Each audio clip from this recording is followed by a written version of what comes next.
छड़ गए सिर राणे प्रताप जहे ले गए शीस सिंघा दे भरना सिंह को हार दे हस हस कोल कुमाया तन अपना गुर सिखी चढ़ चढ़ चरखी उत्ते दर पहुंचे दिलदार दे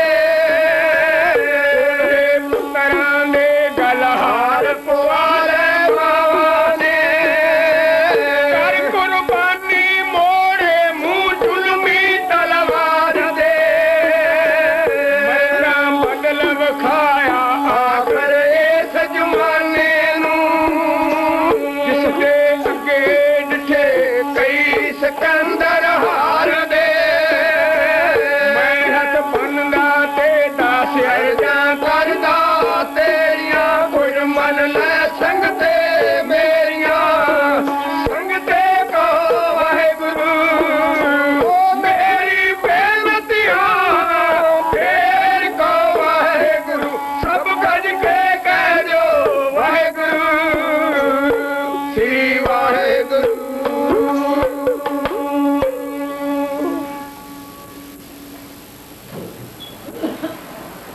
ਸਾਹਿਬ ਗੁਰੂ ਗ੍ਰੰਥ ਸਾਹਿਬ ਮਹਾਰਾਜ ਜੀ ਦੇ ਚਰਨਾਂ ਵਿੱਚ ਹਾਜ਼ਰ ਸਾਧ ਸੰਗਤ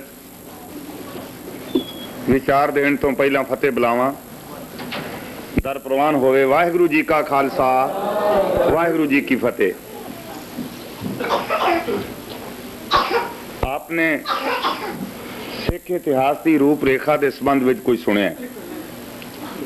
ਜਿਨ੍ਹਾਂ ਉਮਰ ਗੁਜ਼ਾਰੀ ਪਰਉਪਕਾਰ ਕਮਾਉਂਦਿਆਂ पूजन उन्हां ताई बंदे संसार दे उच्ची कूक कूक के चौक चांदनी आखदा सतगुर तेग बहादुर वंडे दुख दुखियार दे ओह बने प्यारे नूरी कलगियां वाले दे जिन्हां भेट चढ़ाए सिरे अगे सरकार दे आ गई सोचां दे विच दुनिया घड़ी चमकौर दी किवें तोरे हथीं जोड़े अजीत जुझार दे कुट कुट नाल कलेजे लावे हर कोई पुत्रां नूं पर कोई पाल पोस चणवावे विच दीवार दे जिंदगी मौत दे मूंह चों लभणी कोई मखौल नहीं पिंड सराणे धर के सत्थर माने यार दे जिउंदी जाने छड्ड गए सिरड़ राणे प्रताप जहे लै गए सी सिंघां दे परना सिदकों हार दे हस हस घोल कमाया तन अपना गुर सिखी तो चढ़ चढ़ चरखी उत्ते दर पहुंचे दिलदार दे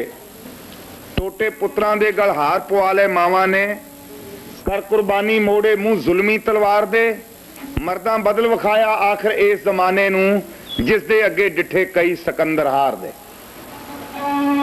ये संसार चलदी सराह है।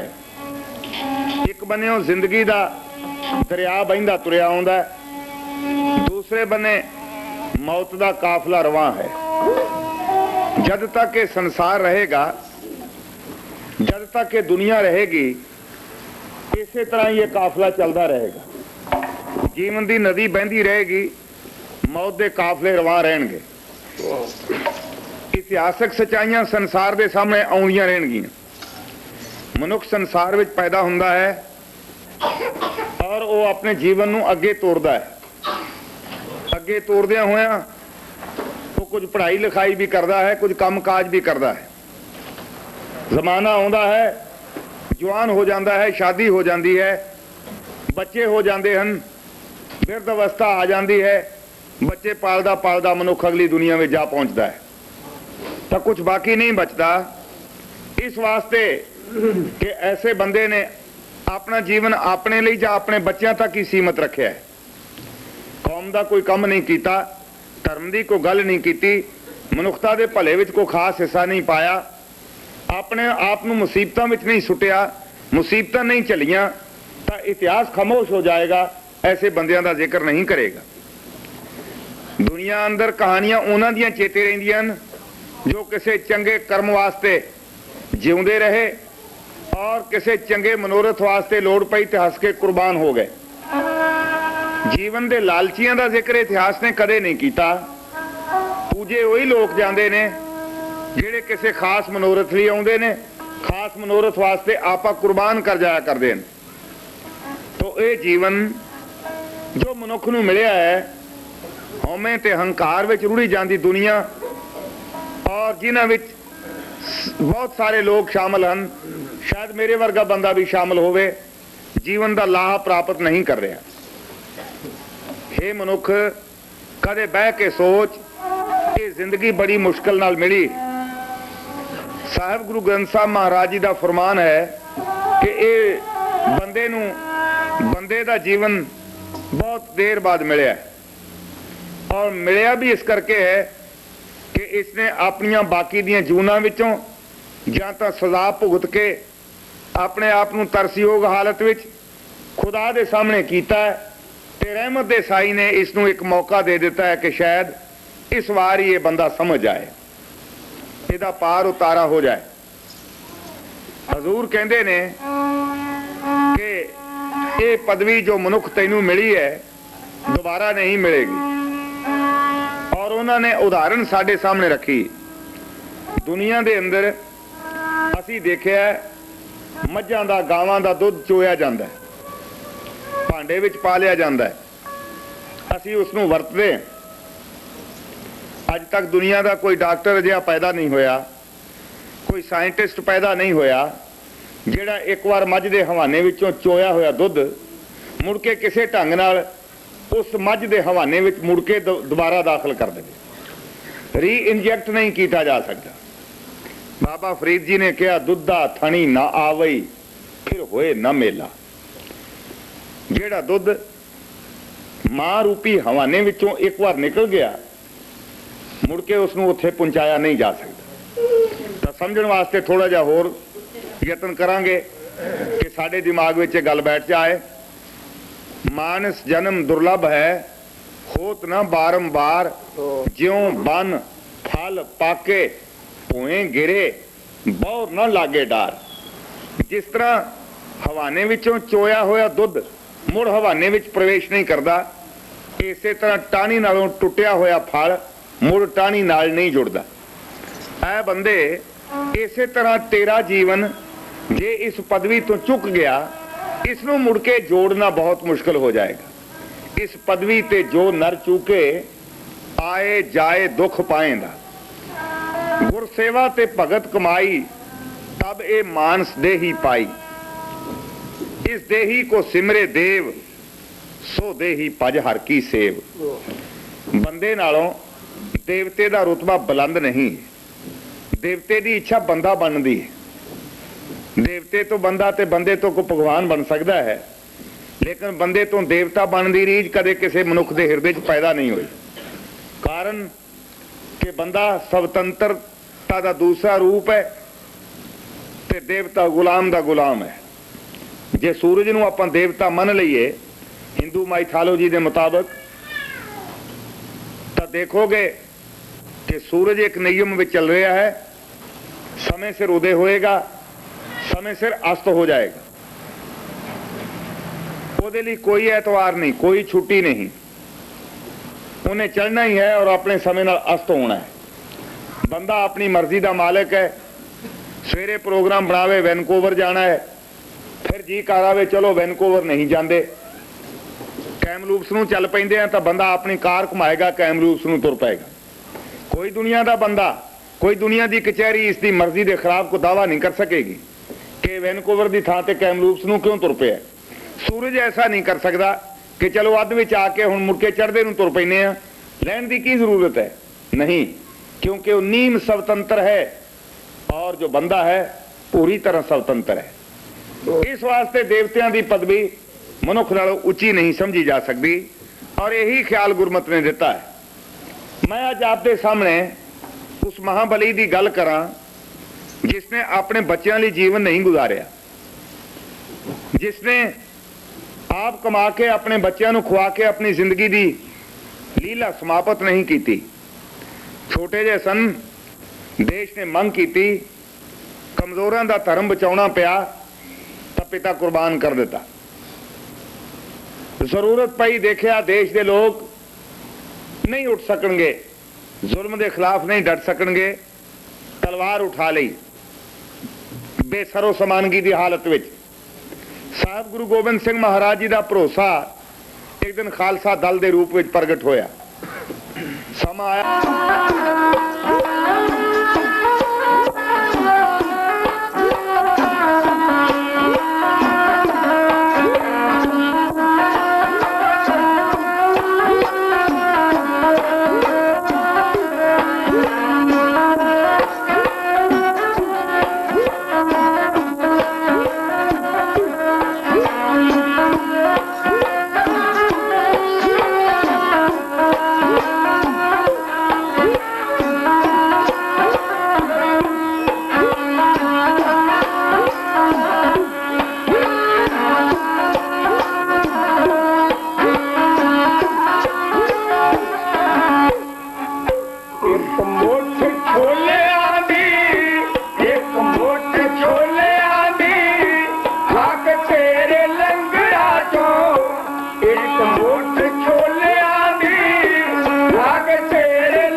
ਗਰੀਬ ਨਵਾਜ ਆਲੀਜਾ ਸਤਿਗੁਰੂ ਦੀ ਗੋਦ ਵਿੱਚ ਬੈਠੀ ਹੋਈ ਸਾਧ ਸੰਗਤ,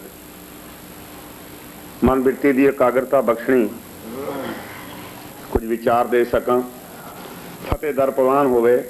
ਵਾਹਿਗੁਰੂ ਜੀ ਕਾ ਖਾਲਸਾ, ਵਾਹਿਗੁਰੂ ਜੀ ਕੀ ਫਤਿਹ। ਆਪ ਦੇ ਸਾਹਮਣੇ ਸਾਹਿਬ ਗੁਰੂ ਗੋਬਿੰਦ ਸਿੰਘ ਮਹਾਰਾਜ ਜੀ ਦੀ ਪਵਿੱਤਰ ਤੇ ਮਹਾਨ ਜੀਵਨ ਦੀ ਇੱਕ ਝਾਕੀ ਲਗਾਤਾਰ ਮੈਂ ਅਰਜ਼ ਕੀਤੀ ਹੈ ਔਰ ਉਸ ਦਾ ਇੱਕ ਕਾਂਡ ਸਮਾਪਤ ਵੀ ਹੋਇਆ। ਮੇਰੀ ਮੁਰਾਦ ਪੰਘਾਣੀ ਦੇ ਮੈਦਾਨੇ ਜੰਗ ਤੋਂ ਸੀ। ਇਹ ਲੜਾਈ ਕਿਉਂ ਲੜਨੀ ਪਈ? ਇਸ ਲਈ ਕਿ ਕੁਝ ਲੋਕ ਈਰਖਾਲੂ ਹੋ ਗਏ। ਈਰਖਾ ਲੜਾਈ ਦਾ ਇੱਕ ਬਹੁਤ ਵੱਡਾ ਕਾਰਨ ਬਣ ਜਾਇਆ ਕਰਦਾ ਹੈ। ਈਰਖਾ ਸੀ ਸਾਹਿਬਾਂ ਦੀ ਚੜ੍ਹਦੀ ਕਲਾ, ਜਿਹਦੇ ਤੋਂ ਰਾਜੇ ਇੰਨੇ ਔਖੇ ਹੋਏ ਕਿ ਉਹਨਾਂ ਨੇ ਗੁਰੂ ਗੋਬਿੰਦ ਸਿੰਘ ਮਹਾਰਾਜ ਜੀ ਦੀ ਸ਼ਕਤੀ ਨੂੰ ਤਹਿਸ ਨਹਿਸ ਕਰਨ ਦਾ ਇੱਕ ਵਾਰ ਬੜਾ ਵੱਡਾ ਉਪਰਾਲਾ ਕਰ ਵੇਖਿਆ, ਜੋ ਕਾਮਯਾਬ ਨਾ ਹੋਇਆ। वो किस किस्म के लोग सन, उन्होंने दिलो दिमाग ते की असर सी। मैं जब इन्हां वाक़यात उत्ते रोशनी विच, इतिहास की रोशनी विच वेखण दा यतन करदा हाँ तो मैं हैरान रह जांदा हाँ गुरु साहिबां दा किहो जे बंदियां नाल जिंदगी विच वास्ता पिया। उदाहरण वजों राजा मेदनी प्रकाश गुरु गोबिंद सिंह महाराज जी नूं अपनी रियासत विच बुलाउंदा है और बड़ी वड्डी शरधा प्रगट करता है। गरीब नवाज राजे दी इस बेनती नूं प्रवान करते हैं, राजा मेदनी प्रकाश को जाके ठहरते हैं पाउंटे साहब विखे। राजे मेदनी प्रकाश ने हजूर नूं क्यों बुलाया? क्योंकि फतेह शाह श्रीनगर गढ़वाल के राजे नाल उसकी अणबण सी, कुछ पिंडां दा झगड़ा सी, हदबंदी का सवाल सी। राजा फतेह शाह तकड़ा सी, मेदनी प्रकाश उस नालों कमजोर सी। गुरु गोबिंद सिंह महाराज एक शक्तिशाली जरनैल के रूप में उभर के उस वे सामने आ चुके सन संसार दे। राजे मेदनी प्रकाश ने गुरु गोबिंद सिंह महाराज जी तक जो शरधा का प्रगटाव किया, असल मंतव उसका अपने विरोधी उत्ते रोब पाउणा सी। साहिब गुरु गोबिंद सिंह जी ने राजे मेदनी प्रकाश नूं और राजे फतेह शाह नूं अपने कोल बुलाया, दोवां नूं बिठा के उन्हां दी गल मुका दित्ती। दोवां विच सुलह हो गई, लैण देण हो गया, हदबंदी नीयत कर दी गई। दोवां दा डर एक दूसरे प्रति सी दूर हो गया और फिर इत्थे हजूर कोई 3 साल रहे। 3 साल का समा जिहदे विच एक लड़ाई ते बाकी दा साहित्य रचना विच गुजरिया। मैं हैरान हाँ ये जान के कि जद ये समा टल गया, जद सुलह हो गई, जद राजे मेदनी प्रकाश का फतेह शाह नाल झगड़ा निबड़ गया, तो गुरु गोबिंद सिंह महाराज जी की शरधा जो विखा रहा सी उहदे हिरदे चों भी फिक्की पै गई। इत्थों तक कि जिस दिन साहिब पटना छड्ड के अनंदपुर नूं वापस तुरे, राजा मेदनी प्रकाश सतगुरु नूं अलविदा कहण वास्ते भी नहीं आए। इस किस्म के लोग सन जिहड़े अपने गर्ज दे मारे लोड़ पैण उत्ते सत्कार भी करते सन, पर गर्ज पूरी हो जाने तो बाद वो गुरु गोबिंद सिंह का न केवल साथ छड्डदे सन बल्कि उन्होंने खिलाफ तलवार भी उठाउंदे सन। एक उदाहरण होर राजियां दी और गुरु गोबिंद सिंह जी की तलकात की कहानी विचों होर देंगे। देखो, लड़ाई होके हटती है पंघाणी की, 22 धार दे राजे हारते हैं, साहिब गुरु गोबिंद सिंह जितते।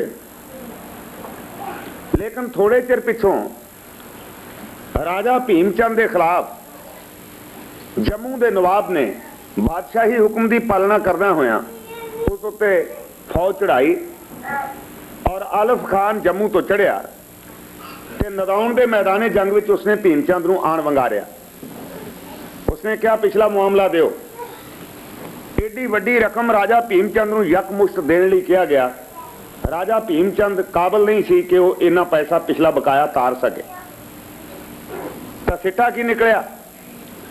फिर आलिफ खान ने यह यतन किया कि उसने सारे 22 रियासत के राजियां नूं पैगाम भेजे कि जिहड़ा आदमी मेरा साथ देगा, भीमचंद के खिलाफ लड़ने लई तैयार होवेगा, ਉਹਦਾ पिछला बकाया मुआफ कर दिता जाएगा। ਜਿਹੜਾ बंदा किसी असूल प्रस्ती उत्ते कायम नहीं, लाजमी तौर पर वो बेअसूला है और बेअसूले बंदे कोलों कुछ भी आस की जा सकती। कल जेड़े राजे राजा भीमचंद के झंडे थले गुरु गोबिंद सिंह के खिलाफ लड़े, अज उन्हां विचों बहुत सारे आलम खान की सहायता उत्ते होकर राजा भीमचंद के खिलाफ नदौन के मैदानी जंग में जुट पाए। मैं हैरान हाँ कि राजा भीमचंद का हीया किवें पिया ने गुरु गोबिंद सिंह जी की मदद किवें तलब की। ढीठ आदमी की किहड़ी गल हुंदी है। राजा भीमचंद ने दूत भेजा गरीब नवाज को, सतगुरु सच्चे पातशाह मेरे ते बिपता बनी है, मेरे साथी राजे भी मेरा साथ छड्ड गए ने। आलिफ खान मैदाने जंग विच मेरे सामने खड़ा है, जे तुसां मेरी सहायता ना की मैं मारिया जावांगा। ते गुरुदेव दा जेरा वेखो। असीं बख्शंद सतगुरु कहंदे हां, वो बख्शियां दे सागर ने एक बार भी दिल ते नहीं लियांदी कि मैं कल बीबी वीरो दे अपनी भूआ दे पुत्र शहीद करवा के आया, कल पीर बुद्धू शाह दे बच्चे शहीद होए पंघानी दे मैदाने जंग अंदर, प्राणा तो प्यारे सिखां दी आहुति दिती है, अज अपने दुश्मन का साथ का अर्थ की है। गरीब नवाज ने कहा तुसी डटे रहो, मैं तुहाडी मदद ते आ रहा। और नदौन युद्ध विच साहिब गुरु गोबिंद सिंह महाराज जी ने राजा भीमचंद की मदद की। राजा भीमचंद जितया और उस आलिफ खान नूं हार होई, उन्होंने जम्मू नूं भजना पिया। लेकिन एक वरा नहीं बीतिया कि पंजाब के अंदर एक सरदार ने गुरु गोबिंद सिंह नूं फिर वंगारिया। उसका नाम दिलावर खान सी। दिलावर खान फौजां लेके चढ़िया। कई राजे जेड़े सतगुरु नाल लड़ के हारे, मुड़के गुरुदेव कोलों मदद लैके जिते, उही राजियां ने गुरु गोबिंद सिंह महाराज जी के खिलाफ दिलावर खान की मदद करनी शुरू कर दी। और फिर आनंदपुर का पहला युद्ध लड़िया गया और उहदे विच राजा भीमचंद फिर हारिया। गुरु गोबिंद सिंह महाराज जी के सामने लड़िया और फिर हारिया। इस किस्म के बंदियां नूं कोई मुआफ कर सकता है तो केवल गुरु गोबिंद सिंह, साडे वर्गा बंदा नहीं मुआफ कर सकता। जानी दुश्मन नूं इस किस्म की खुलदिली नाल मुआफ कर देना। तो समा बीतदा चला गया। आखिरकार राजा भीमचंद की मौत पिछों अजमेर चंद उस गद्दी उत्ते बैठा ते अजमेर चंद ने भी उही रस्ता चुनिया जो उहदे पिता ने कदे चुनिया सी। गुरु गोबिंद सिंह महाराज जी के खिलाफ अजमेर चंद ने एक नोटिस कढ़िया। उस उत्ते हजूर नूं लिखिया गया कि मेरे पिता पासों तुहाडे पिता ने यह जमीन किराए ते लई सी आनंदपुर साहिब दी। गुरु तेग बहादुर महाराज किराया देंदे रहे और असां उन्हां नूं कुछ ना कहा। वेखदियां वेखदियां तुसां इत्थे पिंड बदलिया और पिंड नूं शहर विच बदल दिता। अज तक कई हज़ार रुपया तुहाडे जुम्मे साडा किराया बनदा, तुहानूं वो चुकाउणा पएगा। नहीं तो दूसरा रास्ता है, तुसी आनंदपुर साडे हवाले करके चले जाओ। ते तीसरी गल है, अगर तुसी कोई गल भी करने वास्ते तैयार नहीं, अजमेर चंद ने कहा, तो तुहानूं मैदाने जंग विच साडा सामना करना पवेगा। तुहानूं साडे मुकाबले लई तैयार रहना चाहिए। गुरु गोबिंद सिंह महाराज जी ने कहा, आओ हिंदुस्तान दे नीच राजे हो, मैं तुहाडे सामने खड़ा हाँ, मैं किराया देंगा, पर यह किराया हाथ नाल नहीं, यह किराया तलवार नाल दिता जाएगा। तुहानूं किराया मिले ना मिले, जब तुहाडे कदम अगे वधणगे तो आनंदपुर साहिब की राखी लई शां शां करदियां गोलियां तुहाडी छाती विचों जरूर पार होणगीਆਂ। ते फिर आनंदपुर की 1700 ईस्वी की जंग शुरू हो गई। सत्कारियो खालसा जी, जिहो जिहा प्यो उहो जिहा पुत निकलिया। अजमेर चंद भी लड़िया। जो सिट्टे भीमचंद नूं वेखणे पे, उही सिट्टे अजमेर चंद के सामने भी आए। तो किस्सा कोता साहब अजीत सिंह पहली बार मैदाने जंग विच आया। 14 साल की उम्र सी साहबजादे की। हजूर का जेठा पुत्र बड़ी बहादुरी, कमाल, दृढ़ता ते दलेरी के नमूने विखाउंदा होया मैदाने जंग विच दुश्मनों के आऊ लाउंदा चला गया। और इथों तक कि जगतुले वर्गे रंगड़ सरदार भी मारे गए। और उसके पिछों आनंदपुर साहिब उत्ते एक बार फिर कलगियां वाले ने झंडा लहरा दिता। हुण राजियां ने हिंदुस्तान के शहनशाह नूं अपनी मदद ते वंगारन का यतन किया। इकट्ठे होकर राजे औरंगजेब को दिल्ली जा रोए। भरे दरबार विच औरंगजेब ने गुरु गोबिंद सिंह महाराज जी के खिलाफ ऐलाने जंग किया। उन्हें मैदान में तलवार धर दी, पान का बीड़ा रख के उठा, उठ के कहा, कोई है सभा विचों जो गुरु गोबिंद सिंह जे बागी का सिर कतल करके ले आवे। औरंगजेब गुरु गोबिंद सिंह महाराज जी के खिलाफ कहर भरिया हुक्म दे रहे हैं। और उस वेले दे हालात की ने, साहब गुरु गोबिंद सिंह महाराज जी के खिलाफ जंग दी तैयारियां होने लगियां। औरंगजेब ने किवें उस वेले दीयां फौजां नूं वंगारिया, किवें जरनैलां दी चोण कीती है। साहब गुरु गोबिंद सिंह के खिलाफ पबकिया होया औरंगजेब जवानां नूं इउं वंगारन लगा।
बेगैरत मुगलिया सरकार पहला राजपूतां नूं गुरु गोबिंद सिंह के खिलाफ लड़ाउंदी रही। मकसद यह सी कि ये दोवें शक्तियां मुगलों के खिलाफ इकट्ठियां ना हो जान। जब साहिब गुरु गोबिंद सिंह महाराज राजपूतां कोलों ना हराए जा सके, गुरु गोबिंद सिंह की सरदारी और उन्हों का हथ बाला तर रहा, तो औरंगजेब नूं कोई चारा ना रहा सवाए इस तों कि वह सीधी कार्रवाई करे। इस कार्रवाई नूं उसने सिरे चढ़ाउण वास्ते एक तकड़े जरनैल की लोड़ महसूस की, जिहड़ा उठे अपने योद्धियां नूं नाल लैके हिंदुस्तान के बादशाह की इज्जत का वकार का सवाल कायम रखता होया गुरु गोबिंद सिंह उत्ते एक तकड़ी जित प्राप्त करे, ताकि पंजाब नूं दूसरा दखन न बन दिता जाए। जो कुछ मरहटे कर रहे हैं उस राह उत्ते चलिया होया गुरु गोबिंद सिंह औरंगजेब का नक विच दम न कर दे। साहिब गुरु गोबिंद सिंह महाराज जी की दलेरी की गल, दृढ़ता ते विश्वास की कहानी इन्नी शानदार है कि हर सुनने वाला हजूर के चरणों में शीश झुकाए तो बिना नहीं रह सकता। गुरु गोबिंद सिंह महाराज जी ने संसार के सामने एक दावा किया सी कि मैं जुल्म राज नूं खत्म करके ही दम लवांगा। मनना पएगा बहुत वड्डियां कुर्बानियां इस रस्ते उत्ते चल के गुरु गोबिंद सिंह नूं देणियां पईयां, बहुत वड्डी कीमत तारनी पई हिंदुस्तान की आज़ादी की। लेकिन मर्द सुखनवर सी, उस मर्द अगमरे दे पवित्र मुबारक जबान विचों जो शब्द निकले सब कुछ वार के भी उन्होंने शब्दों की राखी की, अपने शब्दों को पाए तकमील तक पहुंचाया। साहिब गुरु गोबिंद सिंह महाराज जी का यह कहना कि खालसे की तलवार बेम्यान हो चुकी है, जुल्म के खिलाफ ये म्यान विच नहीं जाएगी जब तक जुल्म राज का आखिरी नामो निशान, आखिरी चिराग भी नहीं बुझा दिता जाता। और इस हकीकत को तस्लीम करना पड़ेगा कि साहिब गुरु गोबिंद सिंह महाराज जी के ज्योति जोत समाउण तो पहला मुगल हुकूमत की जकड़ हिंदुस्तान विचों इन्नी ढिली पै चुकी सी, वो महल इन्ना त्रेड़ो त्रेड़ी हो गया सी कि बाबा बंदा सिंह ने एक धक्का दे के हिंदुस्तान की मुगल हुकूमत नूं तड़ाम करके जमीन उत्ते साफ सुट दिता। और भावें पिछों दे 80-90 साल सिंहां दे कतलेआम दे साल रहे, लेकिन उभरन वाली शक्तियां उभरदियां चलियां गईयां, जिन्हां दे सिरां दे मुल पैंदे गए, जिन्हां दे बच्चे नेज़ियां दीयां नोकां ते टंगी दे गए, जिन्हां दीयां बाहां ते डौले बन के मुलजम बना के फेरिया गया, वो एक दिन पंजाब के शहनशाह बन के दुनिया के सामने आ गए और मुगल राज दीयां जड़ां खोखलियां कर दित्तियां। ये ठीक है, समय ने, साडी बेइतफाकी ने, साडी खुदगर्जी ने निरसंदेह साडे कोल खालसा राज न रहन दिता, लेकिन मुगल सरकार मुड़ कायम ना हो सकी।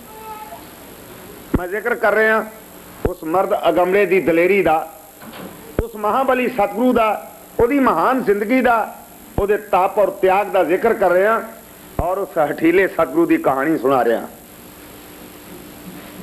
उस कचहरी में मौत वर्गी चुप सी, उसके कारण सन क्योंकि साहिब गुरु गोबिंद सिंह महाराज जी ने कोई वंगा नहीं सी पहनिया, उन्होंने लड़के विखाया सी, उन्होंने जित के विखाया सी, उन्होंने पंजाब के गवर्नर को हराया, उन्होंने हिंदुस्तान दी 22 रियासतां नूं शिकस्त फाश दी, एक बार नहीं 3 बार हराइयां वो ताकतां। लेकिन अफरीन नहीं गुरु गोबिंद सिंह महाराज जी दे, असी सदके क्यों ना जाइए, असी उस महाबली के सामने शीश क्यों ना झुकाइए। दुनिया लड़ती है कब्जे वास्ते, 22 रियासतां दा जेतू गुरु गोबिंद सिंह साहिब सच्चे पातशाह 1 इंच धरती उत्ते कब्जे की लालसा नहीं रखते। और जे 22 रियासतां दे रकबे नूं इकट्ठा किया जाए, शिवाजी मरहटे नालों 1.5 सल्तनत गुरु गोबिंद सिंह के नीले घोड़े के पैरों थले पहले दिन की जित पिछों हो जाती और गुरु गोबिंद सिंह महाराज शिवाजी मरहटे तो कई गुणा वध शक्तिशाली के मालक होंगे। लेकिन मेरे पातशाह ने किसी धरती पर कब्जा नहीं किया। उन्होंने दोषियों को एक बार ने कई बार मुआफ किया, जिहड़े उन्होंने जानलेवा साबित होए, उन्होंने हिमायत की, उसदे बदले अपनी जवानियां बच्चों दियां, अपनी कौम दियां जवानियां, अपना सरबंस लेखे लाया। लेकिन अफसोस कि हिंदुस्तान के राजपूतों ने गुरु गोबिंद सिंह की कीती कतरी नूं पानी फेरन का यत्न किया। अज औरंगजेब की इस कचहरी में मौत वर्गी खामोशी का अर्थ यह है कि हर जवान गुरु गोबिंद सिंह की ताकत का सिक्का मनता है, लोहा मनता है, उन्होंने लड़न वास्ते तैयार नहीं है। तो फिर की सी, औरंगजेब के मथे उत्ते वट पिया, ਉਹਨੇ ਕ੍ਰੋਧ ਵਿੱਚ ਆ ਕੇ ਆਖਿਆ ਕਿ ਮੈਂ ਅੱਜ ਤੋਂ ਇਹ ਅਰਥ ਲਾ ਲਵਾਂ ਕਿ ਮੇਰੀ ਫੌਜ ਦੇ ਜਰਨੈਲ ਸਾਰੇ ਬੁਜ਼ਦਿਲ ਹਨ, ਕੋਈ ਆਦਮੀ ਲੜਨ ਵਾਸਤੇ ਤਿਆਰ ਨਹੀਂ ਹੈ, ਕੇਵਲ ਤਨਖਾਹ ਲਾਉਣ ਦਾ ਹੀ ਲਾਲਚੀ ਹੈ। ਕੀ ਇੱਕ ਫਕੀਰ ਦੇ ਖਿਲਾਫ ਲੜਨ ਵਾਸਤੇ ਹਿੰਦੁਸਤਾਨ ਦੇ ਸ਼ਹਿਨशाह आलम ਨੂੰ ਜਾਣਾ ਪਏਗਾ? ਕੀ ਮੈਂ ਸਮਝ ਲਵਾਂ ਕਿ ਗਾਤਰੇ ਤਲਵਾਰ ਹੁਣ ਮੇਰੇ ਹੀ ਪਹਿਨਾਈ ਜਾਏਗੀ? ਉਸਨੇ ਕਿਹਾ ਜਾਓ, ਮੈਂ ਸਭ ਨੂੰ ਛੁੱਟੀ ਦਿੰਦਾ ਹਾਂ, ਕੱਲ ਨੂੰ ਮੈਂ ਗੁਰੂ ਗੋਬਿੰਦ ਸਿੰਘ ਦੇ ਖਿਲਾਫ ਲੜਾਈ ਲੜਾਂਗਾ। ਇਹ ਤਮਕ ਲੱਗੀ। ਇੱਕ ਜਵਾਨ ਉੱਠਿਆ, 25-26 ਸਾਲ ਦੀ ਸੁੰਦਰ ਜਵਾਨੀ, ਸਡੌਲ ਸਰੀਰ, ਉੱਠ ਕੇ ਬਾਦਸ਼ਾਹ ਦੇ ਸਾਹਮਣੇ ਗਿਆ। ਉਸਨੇ ਬਾਦਸ਼ਾਹ ਨੂੰ ਨਮਸਕਾਰ ਕੀਤੀ। ਉਹ ਮੈਦਾਨ ਵਿੱਚ ਵਧਿਆ, ਉਸਨੇ ਤਲਵਾਰ ਚੁੱਕ ਲਈ, ਉਸਨੇ ਪਾਨ ਦਾ ਬੀੜਾ ਮੂੰਹ ਵਿੱਚ ਲੈ ਕੇ ਆਖਿਆ, ਸ਼ਹਿਨशाह तेरे हुक्म की उड़ीक सी, मैं आनंदपुर की एक एक इट उड़ा देंगा, मैं नामो निशान मिटा देंगा। कल की गल है, गुरु गोबिंद सिंह गिरफ्तार करांगा, परसों तेरे दरबार में लैके हाजिर होवां।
जरनैल गुरु गोबिंद सिंह के खिलाफ लड़न लई तैयार हो गया।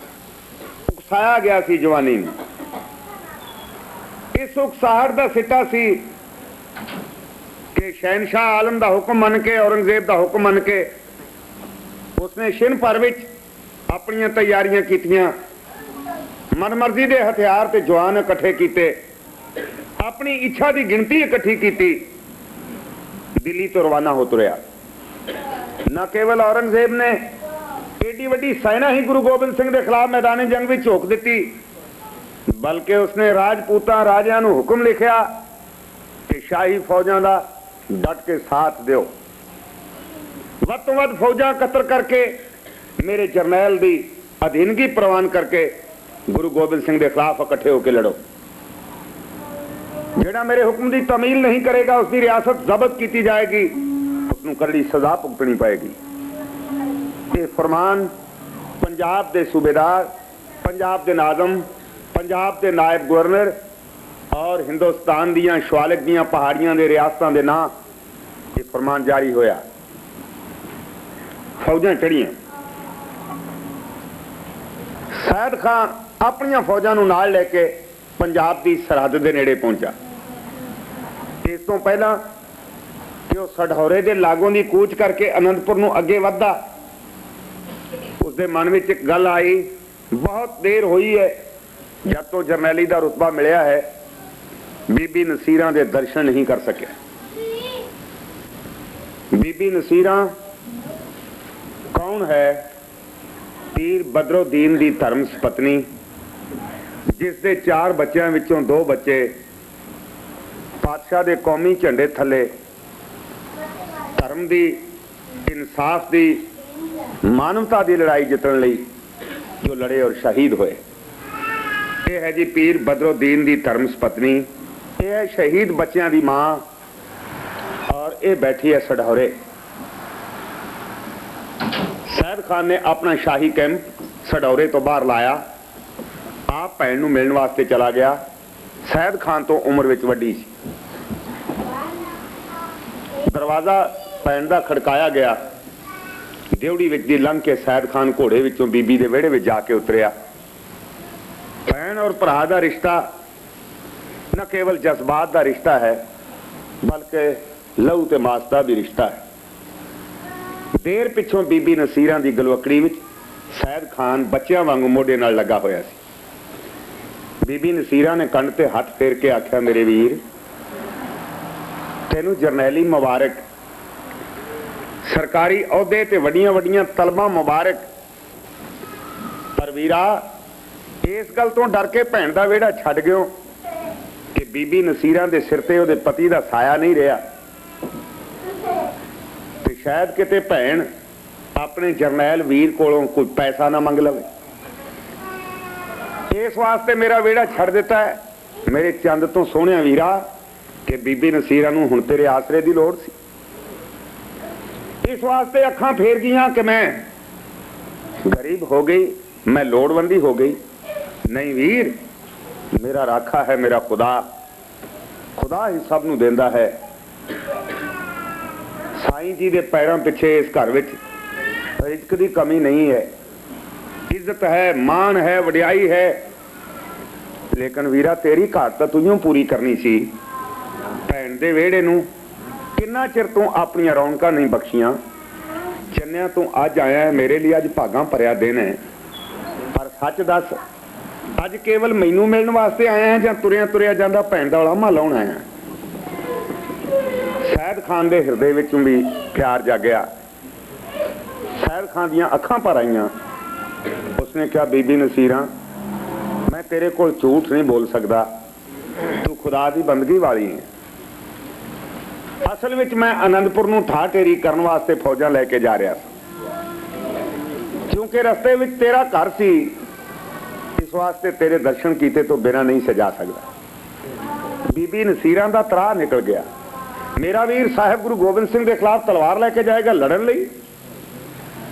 जिस गुरु दे प्यार सदका, जिस पातशाह दे पावन धर्म विचारां ते शुभ अमलों की खातर मैं अपनी गोद खाली करके भी भरी भरी लगती हाँ, उस गुरु के खिलाफ मेरा मां प्यो जाया वीर लड़ेगा। दुनिया की कहेगी नसीरा तैनू तेरा धर्म बनता है अपने वीर नूं रोकण दा यतन कर। तो फिर नसीरा ने हाथ जोड़ के आख्या वीरा जिंदगी विच खुदा ने मैनू बहुत कुछ दिता, अपना नाम दिता जिसलिए दुनिया तरले लैंदी है, ते नाम सिमरन तो वड्डी दुनिया विच कोई दौलत नहीं। जिसनू बख्शे सिफत सलाह नानक पातशाह ही पातशाह, वो बंदा पातशाह दा पातशाह है जिहदी रसना उत्ते वाहिगुरू दा नाम है, वो किसी दा मुताज नहीं। बीबा मैनू दुनियावी चीज दी किसी दी जरूरत नहीं, मैं तेरे तो वड्डी हाँ। आंदे ने वड्डियां भैणां मावां बराबर हुंदियां ने ते छोटे वीर पुत्तां वर्गे। तेरे कोलों पैसे नहीं मंगदी, पर तेरे को एक मंग मंगदी हाँ कि रब्बी नूर दे खिलाफ तलवार लैके वीरा ना जा। आनंदपुर वो थां है जिथे तलवार लैके जाया प्रवान नहीं होईदा। आनंदपुर वो थां है जिथे नमाणियां नूं मान मिलदा है, जिथे मेरे पातशाह सारियां नूं रब्बी रहमत दी दौलतां भरी दात वंडदे ने। सैयद खान ये जिंदगी दा एडा चंगा मौका हथों ना गवा। जे तू जाना ही है फौजा मोड़ के चला जा, जे तू जाना है जरनैली दा बाणा उतार के जा, जे जाना है अहंकार छड़ के जा और जा मेरे पातशाह दे चरण पकड़ के उस को रहमत दी दात मंग। सैयद खान तेरी कल्याण होवेगी।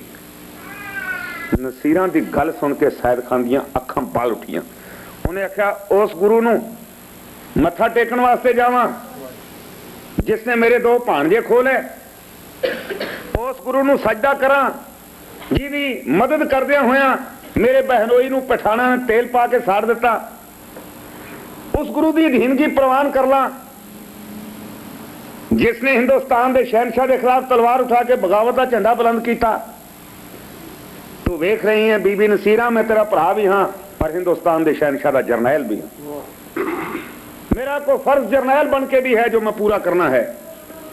मैं भरा बन के तेरे वेड़े विच आया हाँ, लेकिन जरनैल बन के एक बागी नूं सदा देने वास्ते मैं आनंदपुर उसे शान शौकत नाल जावांगा। मेरे जीवदियां शहनशाह आलम का कोई सिर नीवा कर देवे, मेरा जीवन ते लानत है। मैं जावांगा। रोक के घोड़े की वाग बीबी नसीरा सैयद खान नाल कोई गल कर दी है। सैयद खान उतर देंगे। सुनिया नसीरा सैयद खान चलिया, वीर वाला भैण आन बलिया, भैण समझावे वीर सरदार नूं, छेड़ के की लेना रब्बी अवतार नूं। सैयद खान अगों बोल के सुणावदा, भैण तो ही पिछा झिड़क उठावदा, कहंदा हुण तेग ना मिलने पावांगा, हिंद वाला पीर बन के लियावांगा। सुनिया नसीरा सैयद खान चलिया, वीर वाला भैण आन बलिया, भैण समझावे वीर सरदार नूं, छेड़ के की लेना रब्बी अवतार नूं। सैयद खान अगों बोल के सुणावदा, भैण तो ही पिछा झिड़क हटावदा, कहंदा हुण तेग ना मिलने पावांगा, हिंद वाला पीर बन के लियावांगा।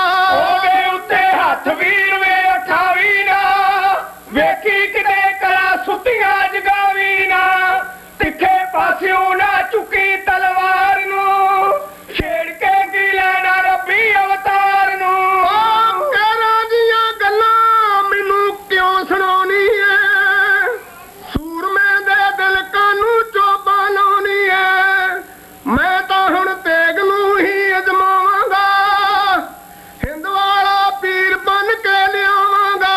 ਖੋਤੀਆਂ ਫੜਾਂਗੇ ਵੀਰਾ ਕੰਮ ਆਉਣਾ ਨਹੀਂ, ਉਹਦਾ ਤੀਰ ਕਿਸੇ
ਛੱਡ ਦੇ ਹੰਕਾਰ ਨੂੰ, ਛੇੜ ਕੇ ਕੀ ਲੈਣਾ ਰੱਬੀ ਅਵਤਾਰ ਨੂੰ। ਬਸ ਕੋ ਕਹਿੰਦਾ ਮੈਨੂੰ ਅਟਕਾਵੀਂ ਨਾ, ਜੰਗ ਵੱਲ ਜਾਂਦੇ ਨੂੰ ਨਾ ਪਾਵੀਂ ਨਾ, ਸੀਤਲਾ ਮੈਂ ਡਰਨਾ ਕਿਸੇ ਦਾ ਖਾਵਾਂਗਾ, ਖੇਡ ਵਾਲਾ ਪੀਰ ਬਣ ਕੇ ਲਿਆਵਾਂਗਾ। ਸਿਆਣਿਆਂ ਦਾ ਕਥਨ ਹੈ, ਜਿੱਥੇ ਗੁੱਸਾ ਡੇਰਾ ਲਾ ਲਵੇ ਅਕਲ ਨੂੰ ਉੱਥੋਂ ਕੂਚ ਕਰਨਾ ਹੀ ਪੈਂਦਾ ਹੈ। ਗੁੱਸੇ ਦਾ ਔਰ ਅਕਲ ਦਾ ਕਦੇ ਮੇਲ ਨਹੀਂ, ਇੱਕ ਦੂਸਰੇ ਦੇ ਵਿਪਰੀਤ ਜਾਂ ਮੁਤਜ਼ਾਦ ਵਸਤੂਆਂ। ਦਿਮਾਗ ਵਿੱਚੋਂ ਅਕਲ ਚਲੀ ਗਈ, ਦਿਮਾਗ ਵਿੱਚੋਂ ਸ਼ਾਊਰ ਜਾਂਦਾ ਰਿਹਾ। ਬੀਬੀ ਨਸੀਰਾ ਖੁਦਾ ਦੀ ਪਿਆਰੀ ਆਤਮਾ ਸੀ, ਨਹੀਂ ਗੱਲ ਸੁਣੀ। ਉਹਨੇ ਖਿੱਚ ਕੇ ਤਲਵਾਰ ਆਖਿਆ, ਨਸੀਰਾ ਮੈਂ ਦੇਖਾਂਗਾ ਤੇਰੇ ਕਰਾਮਾਤੀ ਗੁਰੂ ਨੂੰ ਭਲਾ ਕੀ ਕਰਦਾ ਹੈ। ਇਹ ਕਹਿ ਕੇ ਸੈਦ ਖਾਨ ਘੋੜੇ ਤੇ ਚੜਿਆ, ਉਹਨੇ ਅੱਡੀ ਲਾਈ। ਗੁੱਸੇ ਵਿੱਚ ਆਏ ਨੇ ਬੀਬੀ ਦਾ ਪ੍ਰਸ਼ਾਦਾ ਜੋ ਉਸਨੇ ਪਾ ਕੇ ਥਾਲੀ ਵਿੱਚ ਵੀਰ ਲਈ ਰੱਖਿਆ ਸੀ, ਉਹਦੀ ਰੀਝ ਨਾ ਪੂਰੀ ਕੀਤੀ ਸੈਦ ਖਾਨ ਨੇ। ਉਹਦੇ ਅੰਦਰੋਂ ਭੁੱਖ ਮਰ ਗਈ, ਉਹਦੀਆਂ ਅੱਖਾਂ ਵੱਲ ਉੱਠੀਆਂ ਤੇ ਉਹ ਭਰਿਆ ਪੀਤਾ ਬੀਬੀ ਦੇ ਵਿਹੜੇ ਵਿੱਚੋਂ ਨਿਕਲਿਆ। ਮਾਨਤਾ ਮਾਰੀ ਭੈਣ ਆਪਣੀ ਹਵੇਲੀ ਦੀ ਛੱਤ ਉੱਤੇ ਚੜੀ। ਉਸਨੇ ਵੇਖਿਆ ਸੈਦ ਖਾਨ ਅੰਧਾ ਧੁੰਦ ਘੋੜਾ ਭਜਾਈ ਜਾ ਰਿਹਾ ਸੀ। ਗੁੱਸੇ ਵਿੱਚ ਭਰੇ ਸੈਦ ਖਾਨ ਨੇ ਜਾਨਸਾਰ ਦਮਾਮੇ ਤੇ ਚੋਟ ਮਾਰੀ। ਉਸਨੇ ਆਪਣੇ ਯੋਧਿਆਂ ਨੂੰ ਵੰਗਾਰਿਆ ਤੇ ਸੈਦ ਖਾਨ ਦੀਆਂ ਫੌਜਾਂ ਯਾ ਅਲੀ ਦਾ ਨਾਰਾ ਲਾ ਕੇ ਸਢੌਰੇ ਤੋਂ ਅਨੰਦਪੁਰ ਵੱਲ ਹੋ ਤੁਰੀਆਂ।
आनंदपुर साहब के नेड़े तेड़े पहुंचिया हुई फौजा ने 22 धार दी फौजा नाल शामिल होकर एक तगड़ा दल बनाया।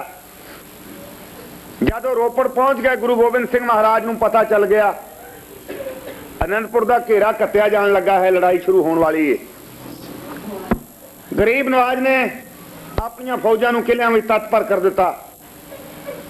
भाई दया सिंह, प्यारा मोहकम सिंह, भाई धर्म सिंह मुखी जरनैल थापे गए। एक एक किले के अंदर एक एक प्यारा बाह सैयद सेनापति दे बैठ गया। गरीब नवाज सच्चे पातशाह उन्होंने किलियां विच फिर के जंग दियां तकड़ाइयां कराउंदे रहे। आनंदपुर साहब की पवित्र धरती उत्ते बैठा होया सर्व कला समर्थ सतगुरु 1.25 लाख से एक लड़ाऊं का दावा करके बहन वाला गरीब नवाज और दुनिया दी नजरों में जिन्होंने चिड़ियां कहा जाता सी, जो बाजा के मुकाबले ते लड़नगियां, इतिहास का रुख बदलिया जान लगा। आंदे ने जब तूफान आता है, दरखत डिगते ने, मकानां दीयां छत्तां उड़दियां ने, फसलां लंमियां पै जांदियां हन, कईयां घरां दे दीवे गुल हो जाते हैं। तूफानां नूं कदे किसी ने ठल नहीं पाई। समुद्र विचों लहरां उठदियां हन, कईयां दा जीवन सहारा किश्तियां गर्क कर दिंदियां हन। सागरां दीयां उठियां हुई छल्लां कंढियां नाल आके टकराउंदियां हन। वो पहाड़ियां खोरदियां, रेत उछालदियां, अपनी मर्जी नाल आउंदियां हन, अपनी मर्जी नाल वापस चलियां जांदियां हन। उन्हां नूं किसी ने अज तक रोक नहीं पाई। ठीक होवेगी गल, पर जब मैं शहनशाह की उठी हुई तलवार वेखदा, मैनू तूफान की उठी हुई लहर नालों, मैनू सागर की उठी हुई छल नालों भी मजबूत ज्यादा नजर आउंदी है, क्योंकि इस तलवार की धार नूं भी किसी ने खुंडिया नहीं किया। ये ऐसी उठी ये म्यान विच नहीं पई जब तक उसने मुगल सत्ता नूं तहस नहस नहीं करके रख दिता। मेरे पातशाह साहिब गुरु गोबिंद सिंह महाराज जी ने अपने 14 साल के बेटे भाई अजीत सिंह साहब अजीत सिंह की बेनती जनरल उदय सिंह पासों सुनी। उदय सिंह ने बेनती की, सच्चे पातशाह साहब अजीत सिंह आपको झिझकदा होया सीधा आपको बेनती नहीं करनी चाहता, पर उसकी इच्छा है इस होने वाली लड़ाई में उन्होंने भी हिस्सा लैन का हुक्म दिता जाए। गरीब नवाज ने आवाज दी है साहब अजीत सिंह नूं अखां नीवियां करके, पिता का सत्कार सी तां अखां नीवियां सी। जब पुत्र की अख उठेगी जांच लेना सत्कार नहीं होगा, गल खत्म हो चुकी होगी। हाँ जे उन्होंने अखां में प्यार झाकदा है तो उठा लैण का डर नहीं, पर जे उन्होंने अखां विचों नफरत है, जोश है, ज्वाला है, बापू समझ लै कि उसका पुत्र बागी हो गया, वो तस्दीक करने की जरूरत नहीं। साहब अजीत सिंह शस्त्रधारी सूरमा हजूर के नेड़े पहुंचा है, सीस नीवा, अखां नीवियां ने। हजूर हस के कहन लगे अजीत सिंह जनरल उदय सिंह ने तुहाडी सिफारिश की है, क्योंकि तुसां जनरल उदय सिंह कोलों सिपा सलारी दे गुण सीखे हैं, क्योंकि वह तुहाडा कामल उस्ताद है। इस वास्ते कामल उस्ताद दे कामल शागिर्द कोलों मैनूं पूरी आस है कि अज मैदान जंग में दुश्मनों के आहू लाएगा। बेटा तत्पर हो जाओ, आज आपनूं पिछले मोर्चे ते लड़न की आग्या दी जाएगी, क्योंकि अज पहली बार आप मैदान जंग में हो गए। ये ठीक है कि तुसी साहिब गुरु हरगोबिंद साहब महाराज जी दे पड़ोतरे हो। सानू एहसास है शहीद गुरु तेग बहादुर महाराज जी दियां पवित्र असीसां आप नाल हन, और आप पंथ दे सतगुरु गुरु गोबिंद सिंह दे जेठे साहिबजादे हो। तुहाडी वडियाई विच किसी गल्लों कोई कमी नहीं है। तुहाडी शस्त्र विद्या, तुहाडा जंगी हुनर सानू कायल करता है। इस वास्ते असीं जनरल उदय सिंह की बेनती नूं प्रवान करके अज तुहानूं मैदान जंग विच भेजना है। ख्याल रहे आपका नाम अजीत सिंह रखा गया है। अजीत सिंह का अर्थ है ना जीती जाने वाली आत्मा, अनकंकरेबल। ऐसे मर्द बेटे कोलों असी कुछ विशेष तवक्को रखते हैं। साहब गुरु गोबिंद सिंह महाराज जी के चरणों उत्ते साहब अजीत सिंह ने सीस धर दिता। पिता जी करण कारण आप हो। पुतली तो केवल नचना ही अपना धर्म जानती है ना, जिवें नचाओगे नचा जाएगा। गरीब नवाज मेरा आप दियां बख्शिशां साहिब गुरु नानक देव जी पातशाह दियां हाथ मीरी पीरी वाले सतगुरु दा। हाँ एक गल जरूर है ਕਿ ਜੇ ਮੈਨੂੰ ਮੈਦਾਨੇ ਜੰਗ ਵਿੱਚ ਤੀਰਾਂ ਨਾਲ ਘਾਇਲ ਹੋ ਕੇ ਪ੍ਰਾਣ ਤਿਆਗਣੇ ਪਏ, ਆਪਦਾ ਬੇਟਾ ਪਿੱਠ ਪਰਨੇ ਨਹੀਂ ਛਾਤੀ ਪਰਨੇ ਡਿੱਗੇਗਾ ਔਰ ਪ੍ਰਾਣ ਦੇ ਦੇਗਾ। ਫਿਰ ਕੀ ਸੀ, ਇਧਰੋਂ ਮੁਗਲਾਂ ਨੇ ਆਪਣੀਆਂ ਤੋਪਾਂ ਨੂੰ ਅੱਗ ਵਿਖਾਈ, ਆਨੰਦਪੁਰ ਦੇ ਮਹਾਜ਼ ਉੱਤੇ ਗੋਲਾਬਾਰੀ ਸ਼ੁਰੂ ਹੋਈ, ਚਿੱਟਾ ਦਿਨ ਧੂਏ ਨਾਲ ਢੱਕਿਆ ਗਿਆ ਔਰ ਸਾਹਿਬ ਅਜੀਤ ਸਿੰਘ ਮੈਦਾਨੇ ਜੰਗ ਵਿੱਚ ਆਪਣੀ ਤਲਵਾਰ ਦੇ ਜ਼ੋਰ ਵਿਖਾਉਣ ਵਾਸਤੇ ਭਾਈ ਉਦੈ ਸਿੰਘ ਦੀ ਕਮਾਨ ਥੱਲੇ ਆਣ ਡਟਿਆ। ਫਿਰ ਉਸਨੇ ਉਹ ਕਰਕੇ ਵਿਖਾਈ ਜਿਸ ਨਾਲ ਸਾਹਿਬ ਗੁਰੂ ਗੋਬਿੰਦ ਸਿੰਘ ਦੀ ਆਤਮਾ ਤਨ ਤਨ ਕਰ ਉੱਠੀ।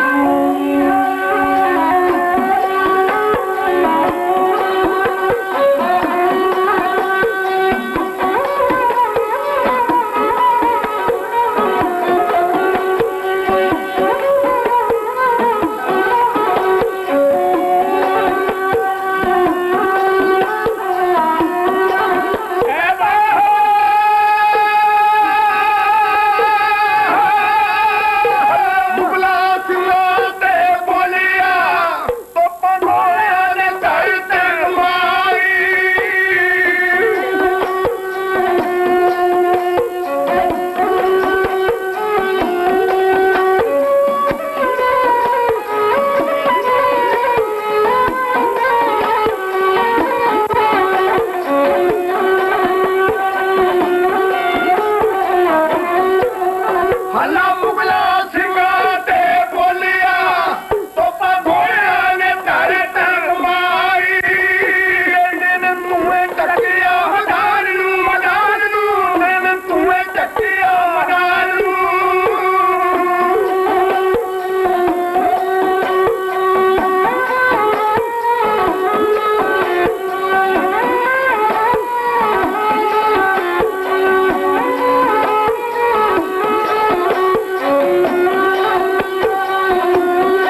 आनंदपुर की धरती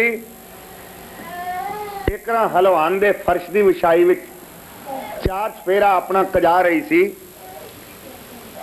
खून दे वगदे हुए दरिया दिस रहे सन।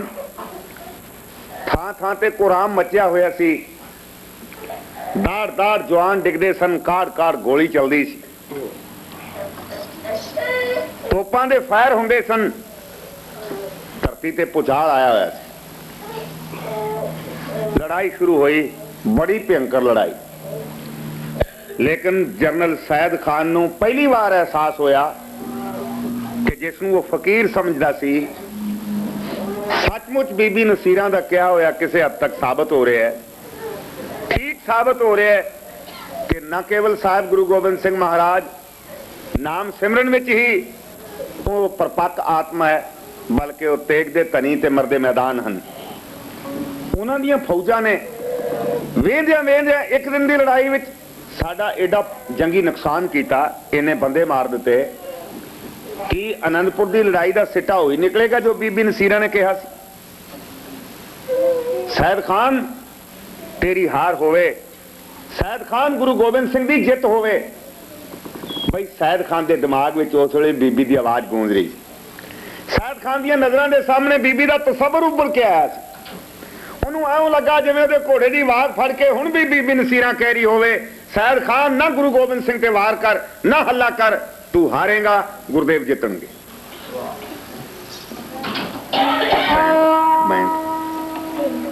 सुन के भैन कहंदी वीरा होश कर ले,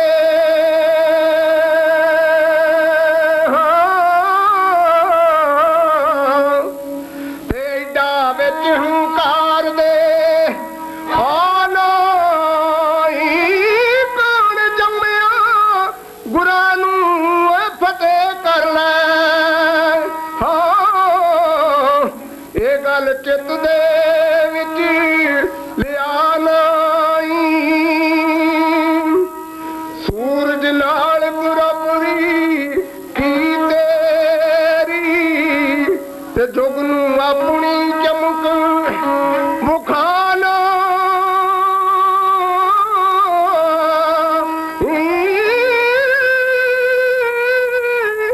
वाका मोड़ दे पिछा मुड़ जा वीरा, पैड़ी हिस्सनू होर वधानाई। कदे करे चढ़ाई ना गुरां ते,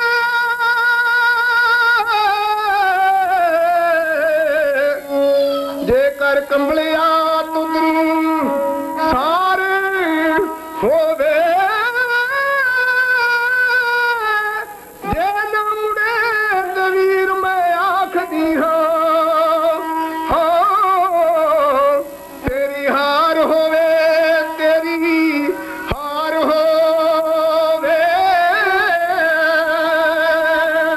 लड़ते हुए सैयद खान के दिमाग में बीबी नसीरा उभर के आई।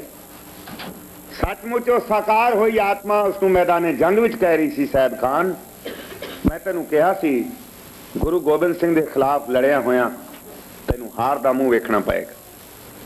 सैयद खान ने आपा छंडिया, उन्हें अपने दिमाग विचों बीबी नसीरा की तस्वीर धूक एक पासे कर दी।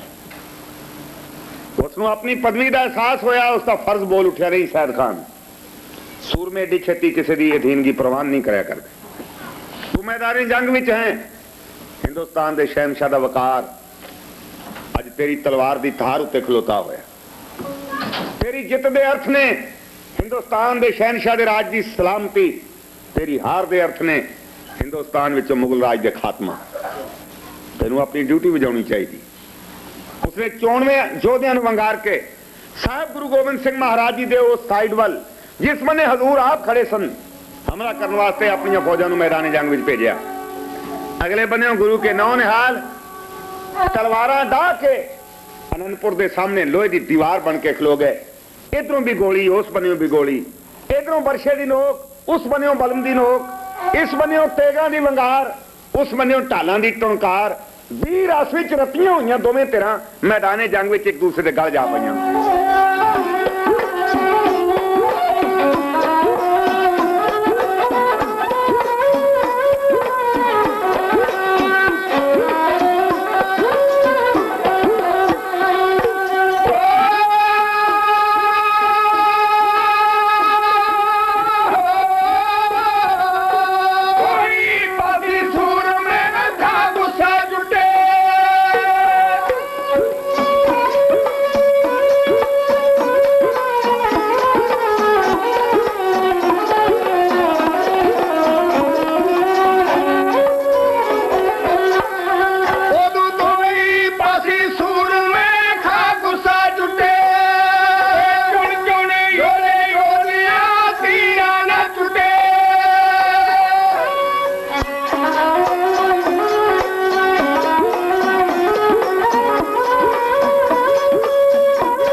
आनंदपुर साहब की धरती उत्ते एक बार जवान मर्दी ने अपना रज के मुजाहरा किया।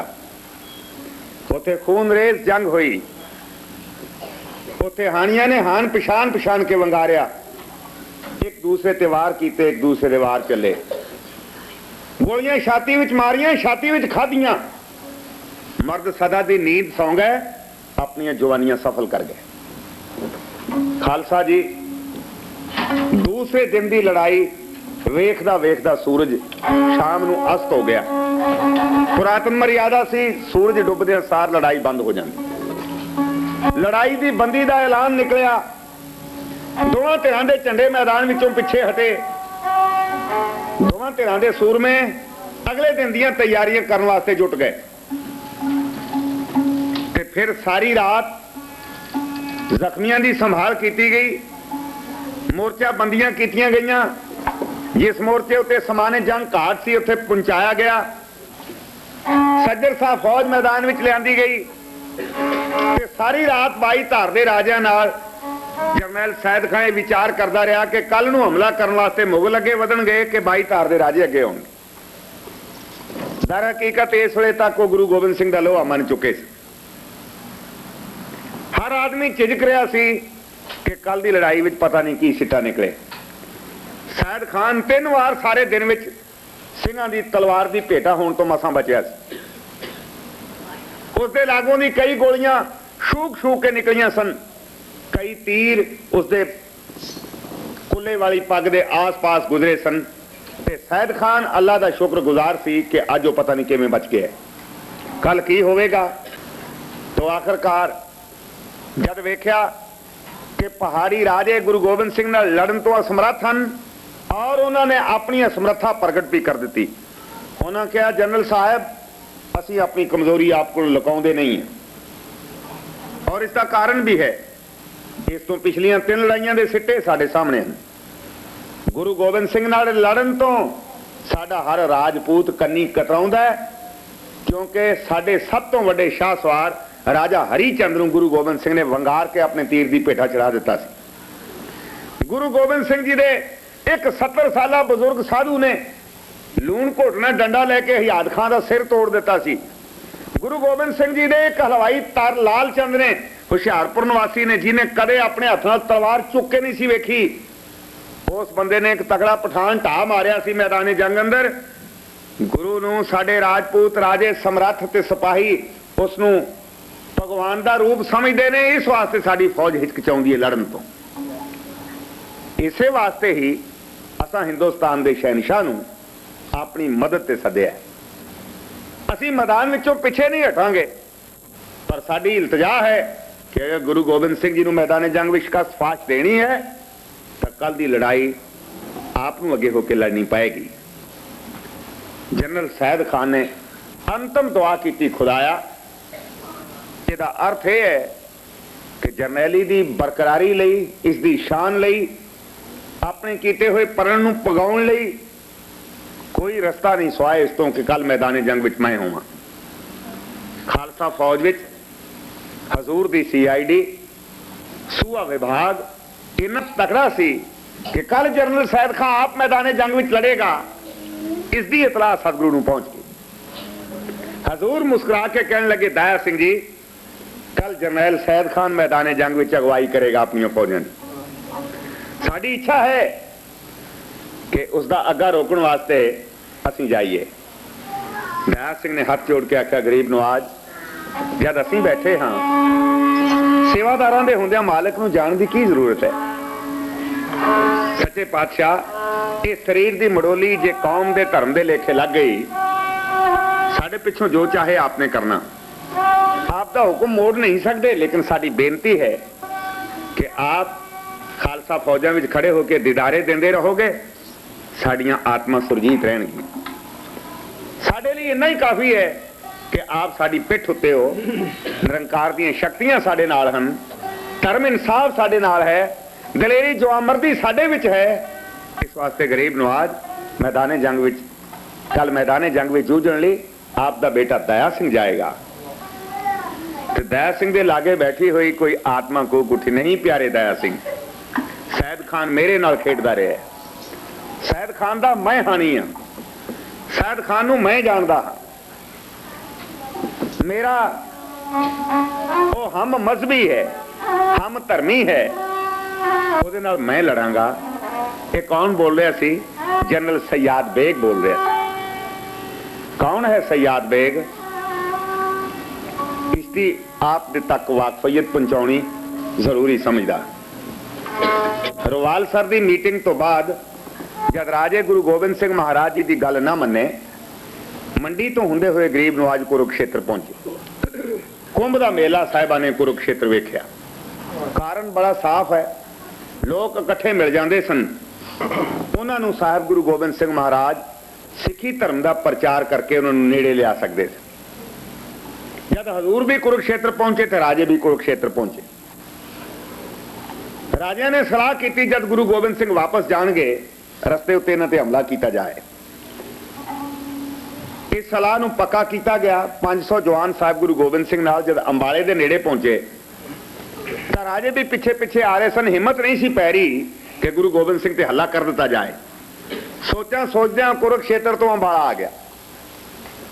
अंबाले के लागों की फौजां लंघ रही सन।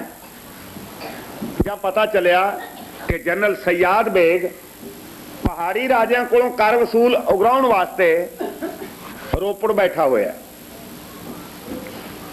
गुरु गोबिंद सिंह महाराज जी ने भी आनंदपुर रोपड़ के रस्ते जाना सी। इस वास्ते राजा ने अपने दूत पहला सयाद बेग को भेज दिते कि असी 10,000 रुपया रोज का देंगे, तुसी गुरु गोबिंद सिंह ते हमला कर दिओ। ये मकारी दी हद है। अपने मुक्तिदाता सतगुरु, अपने धर्मरक्षक सतगुरु के खिलाफ जे आप नहीं लड़ सकते, 10,000 रुपये एक जरनैल नूं किराए ते लैण दी गल ठाण लई। सयाद बेग ने हां कर दी कि चंगा 10,000 लैके मैं गुरु गोबिंद सिंह के खिलाफ लड़ांगा। जब गरीब नवाज नेड़े पहुंचे तो सयाद बेग सैयद खान का रूप धार के हजूर के सामने गया लड़न वास्ते।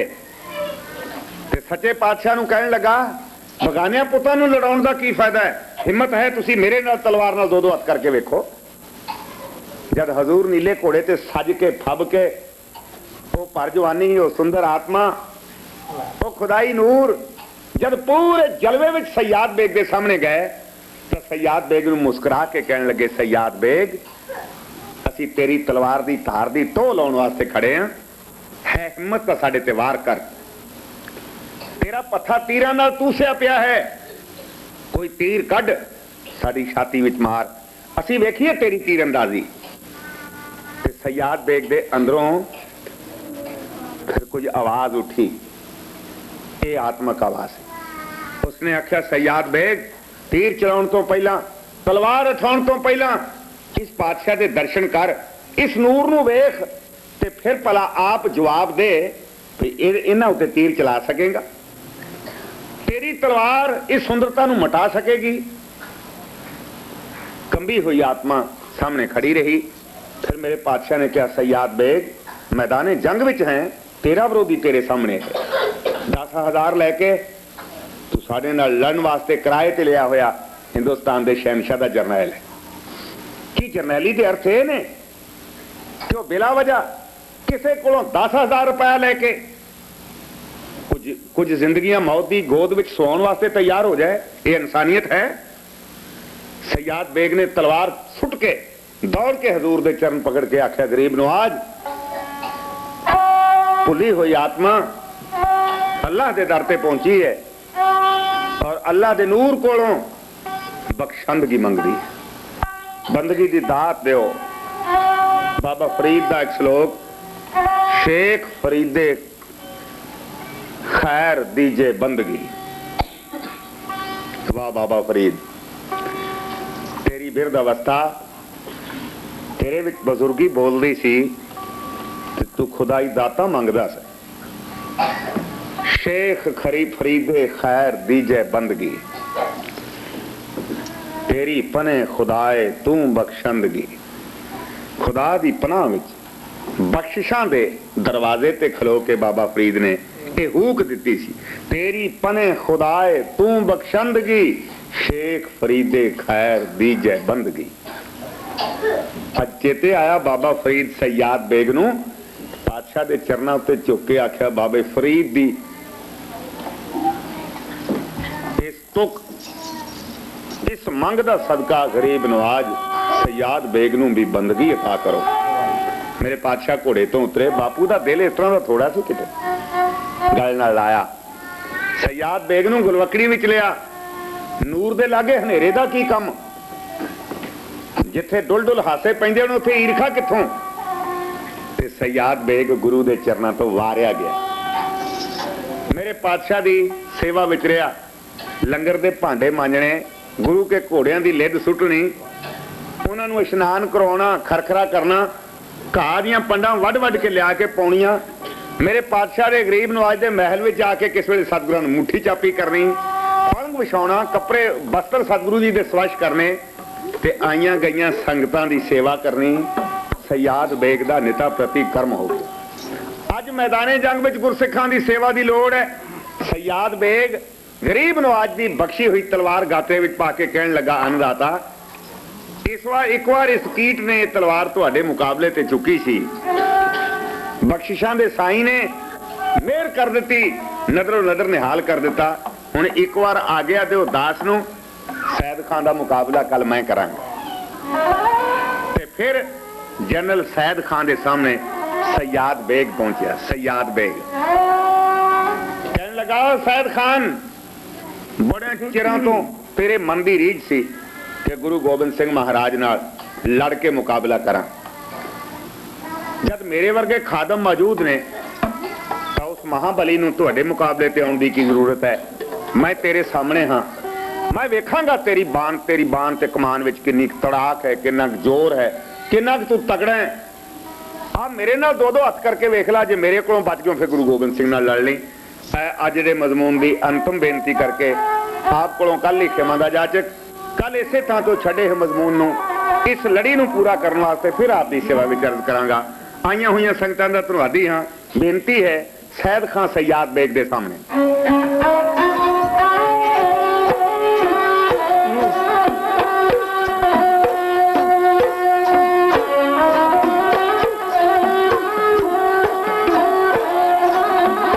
आके सामने सयाद बेग बोले,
ਸੋ ਵਿੱਚ ਦੀ ਨਜਿੱਠੀਏ ਸੈਦ ਖਾਂ, ਦੋਵੇਂ ਨਿਗਦੇ ਜੁੰਡੀ ਦੇ ਯਾਰ।